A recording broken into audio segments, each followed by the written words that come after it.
Today, I want to talk about if you consider dating an ex-Jehovah's Witness. These are the 3 reasons you should consider before going into a relationship with them. I'm talking from my own experience, what I've been through, what I've seen in my partner as well, that he was going through, and my partners in general.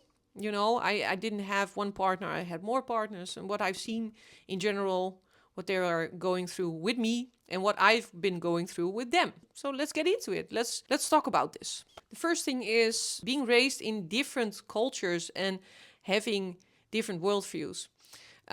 So Jehovah's Witnesses have their own society. They have their own specific society that is within the religion or the cult. And I've seen is that I saw a lot of difficulty with my partners because I felt like you were different. I was different from them as well. Of course, you're a different person.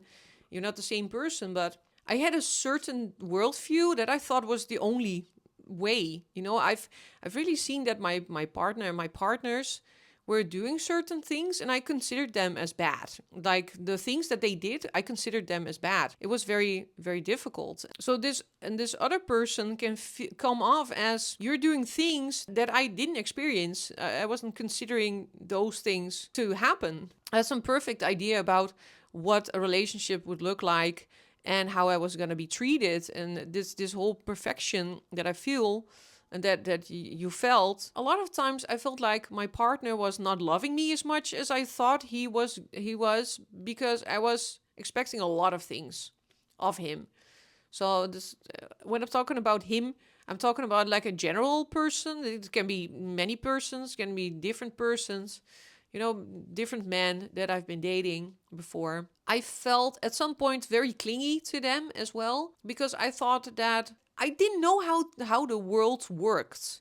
And so you have a very different view from them. So people are becoming very independent. A lot of people become independent, they become an adult. I never really felt that. I started doing, like, I'm a late bloomer. I've been a social butterfly because I felt like I needed to do that after leaving Jehovah's Witnesses when I was still young. And I felt like I need to be a social butterfly because I felt like I wanted to be kind to people and other people were kind to me, but I was not allowed to be around them. So that is a thing that is very distorting when it comes to relationships with your partner. So yeah, different worldviews. Feeling like your partner is actually trying to change you. That is also a point.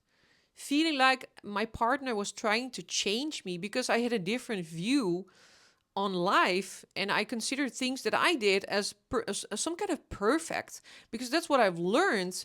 And also in my own life, I started to consider things that I did, even my humor, the things that I did but I'm perfect and you're doing the wrong thing. I want you to be in a different way because that's what I'm used to. But that's not how you're supposed to relate to other people. So different worldviews. You have been very isolated in the world and they have been free. They've been free. But then I also felt like I had partners that were treating me like a child, and which I kind of understand because I wasn't an adult in my mind, I wasn't aware of myself. You get to a point where you're like waking up from everything that you've done, and then you start developing in society. You start to get into society. So you wake up and you start seeing, well, it's for me sometimes I'm like, I've never seen anything different, really, because I already saw that people were fake and people were lying, like in general, but also in the Kingdom Halls and stuff.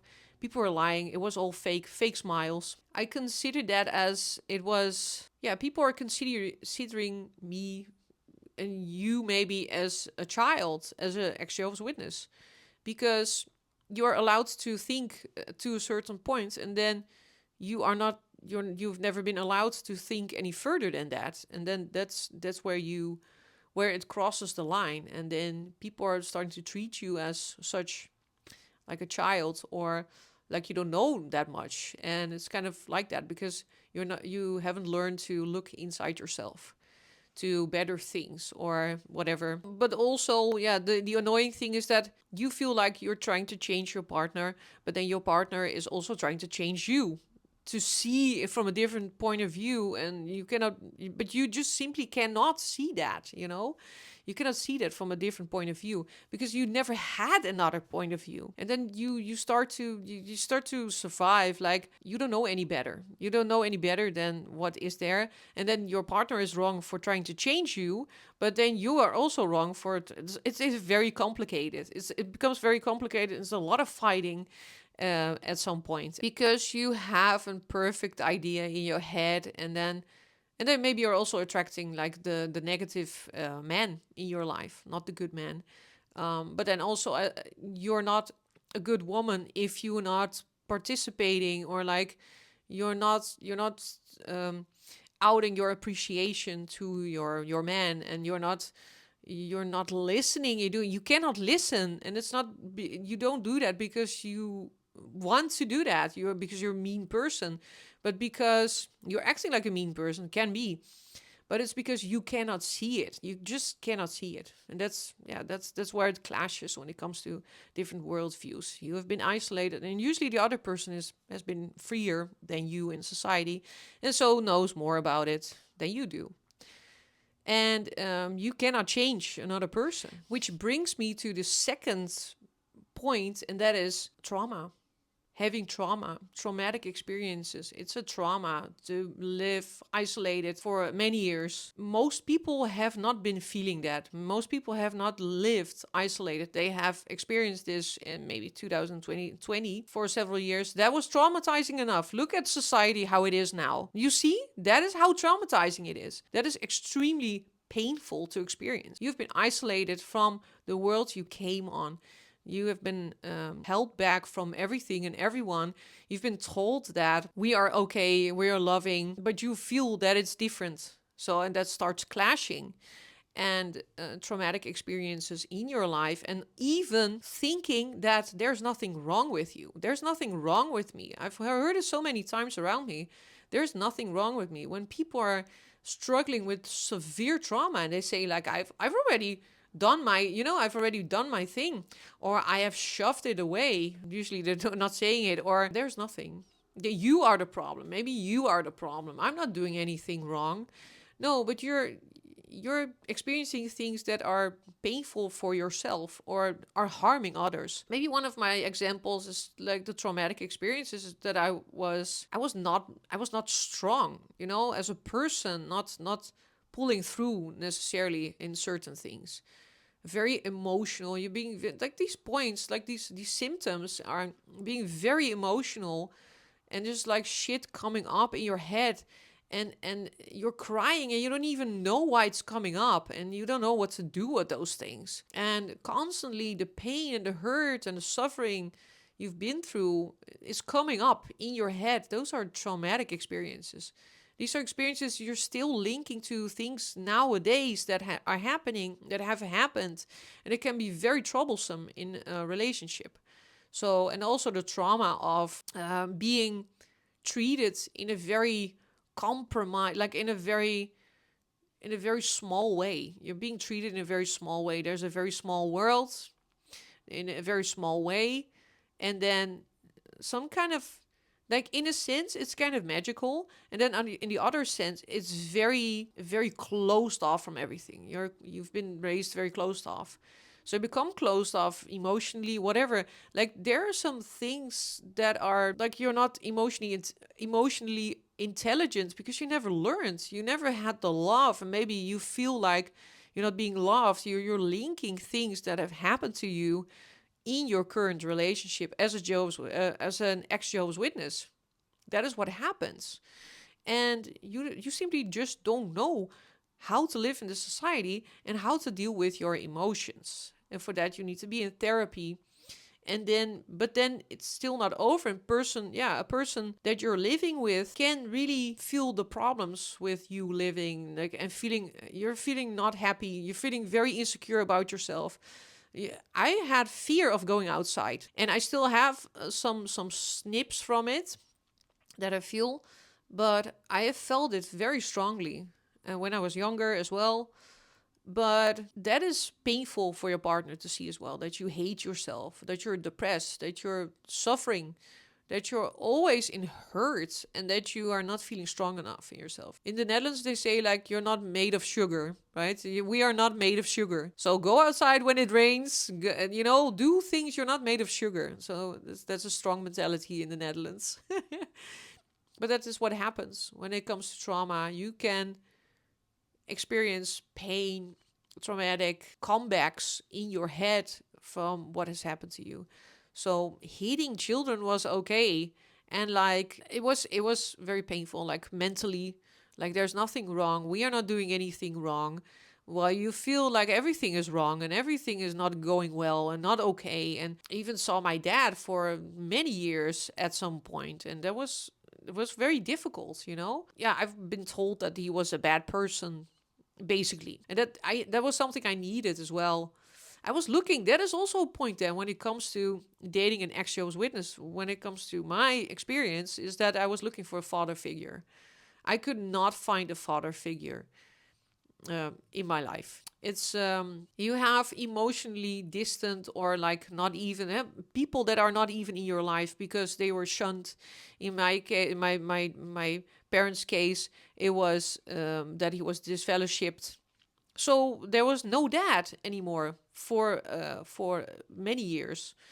And I didn't have a dad, and I was dating guys, and they really detected me needing a dad. And I was like, no, I don't need a dad. I'm not looking for a dad in you, and whatever. And I did because I was missing that actually. And yeah, it's way more complicated than that. And I'm not going to talk about that, but that is the trauma of your past that is infiltrating itself in your relationship if you're not careful and you're not taking any therapy or try to look inside yourself. And it's something that is painfully not always your fault because you cannot reach it in yourself. You don't understand it because you're not getting it from home. Your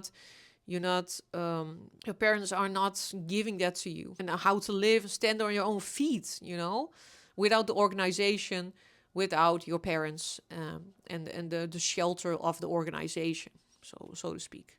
Bible, whatever. And the last thing that you need to consider dating an ex-Jehovah's Witness is that family issues and the organization may still be involved in your relationship and in her or his experience. So the way he is being viewed is very important to him. So he might be, or she might be, interested in you, but they're not feeling they are allowed to do such things, such as going inside the world and date someone that is not from the organization, from their kingdom hall, whatever that their parents are considering as good for their children. So this can still clash. People can have not left their past behind when it comes to the organization, how people view them. Maybe they're still in there, maybe they're still physically out but mentally in. That can be a thing. They had so much control over your partner or the person you're dating that they are feeling very insecure to be around you. And even if the consequence is having a good life together and having a happy life and children and a dog and cats, maybe, I don't know, whatever your wish is, it is hard to get through that, It's still, people have controlled them. That is really something you need to consider as well.